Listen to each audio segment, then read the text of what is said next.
It is the oldest restaurant in Oklahoma and one of the oldest steakhouses in the U.S. We're talking about Cattlemen's. In fact, it's one of only 8 ever inducted into the Steakhouse Hall of Fame. In today's Flavor of Oklahoma, we take you inside this Sooner State staple rooted in a colorful past of cowboys, cattle haulers, and gamblers.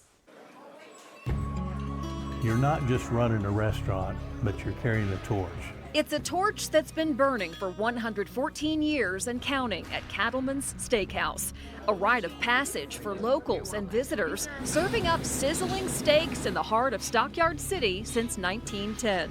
The original cafe was operated by a few different people. Most of the guys were gamblers and bootleggers. But it was a risky bet after the Second World War that would change the course of the Oklahoma staple forever. And it was not a smart bet at all. David Egan's now in his 3rd decade as director of operations at Cattleman's, taking the reins from a man who won it with the lucky roll of the dice back in 1945. And they were shooting craps, and the guy that had the cafe at the time, he was running out of money, and he said, if you can throw a hard 6, which is 2 3s, I'll give you the cafe. As luck would have it, he threw the hard 6, and he won it.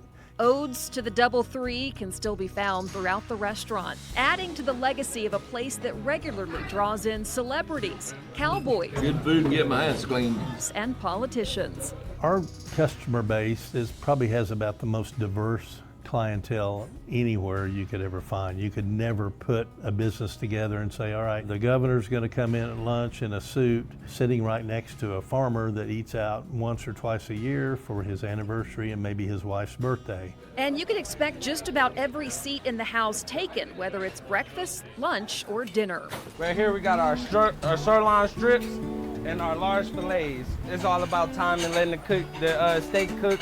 Some people, they don't like to play with their steaks, flip them, all that stuff. You really just need to let them sit on the grill and cook. That's about it.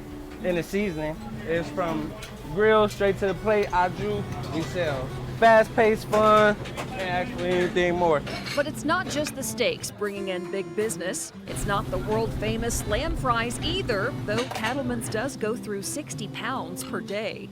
Instead, one of the big draws is a secret recipe Egan received on a yellow piece of paper when taking over operations.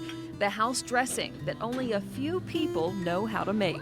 Only one person makes the salad dressing. Who is this person? I can't tell you, or I'd have to kill you. And when it comes to keeping the recipe under wraps with their massive staff of 165 people, 60 per shift. You could never make this recipe at home. It's made in, gallons. We go through about 50 gallons of dressing a day. Something you just have to learn how to do. Cattleman's doesn't sell their secret sauce, but they do serve their own 22-ounce unfiltered wheat beer. It'll put you back $6.50 a pop. Our #1 selling beer here. Like I said, people that order it like it and reorder it again, so it's an easy to drink beer. Egan cemented his own legacy in Cattleman's lore in the years after Oklahoma's oil boom went bust, taking a gamble on an aging restaurant at a time when so many others were closing up shop and getting out of town. I still contend that even though the roll of the dice in 1945 that changed hands, I think even the bigger risk was in 1990 when we chose to come and take this over, because it could have easily just gone to the wayside. But with an obligation to evolve comes a responsibility to stay the same, keeping the old diners and enticing the new ones for many more decades to come. There's a great deal of pride in operating a business that's been open and has the reputation that Cattleman's does. You just have to go to Cattleman's. If you come to Oklahoma City, you have to go there. They're open for breakfast, 6 a.m., breakfast, lunch, and dinner. They even have, I know it's a steakhouse, they even have vegetarian options because some of their staffers, that huge staff they have, are vegetarian. So they've had to come up with some different options. I like it. We can go. I like the meat, though. Meat and potatoes, right? Yeah. We could go between the news and after the news. It's so crazy. We sat down to do this interview.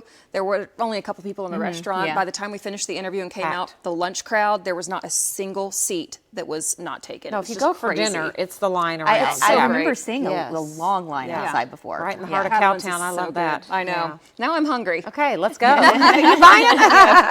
It's just a walk, skip, and a jump from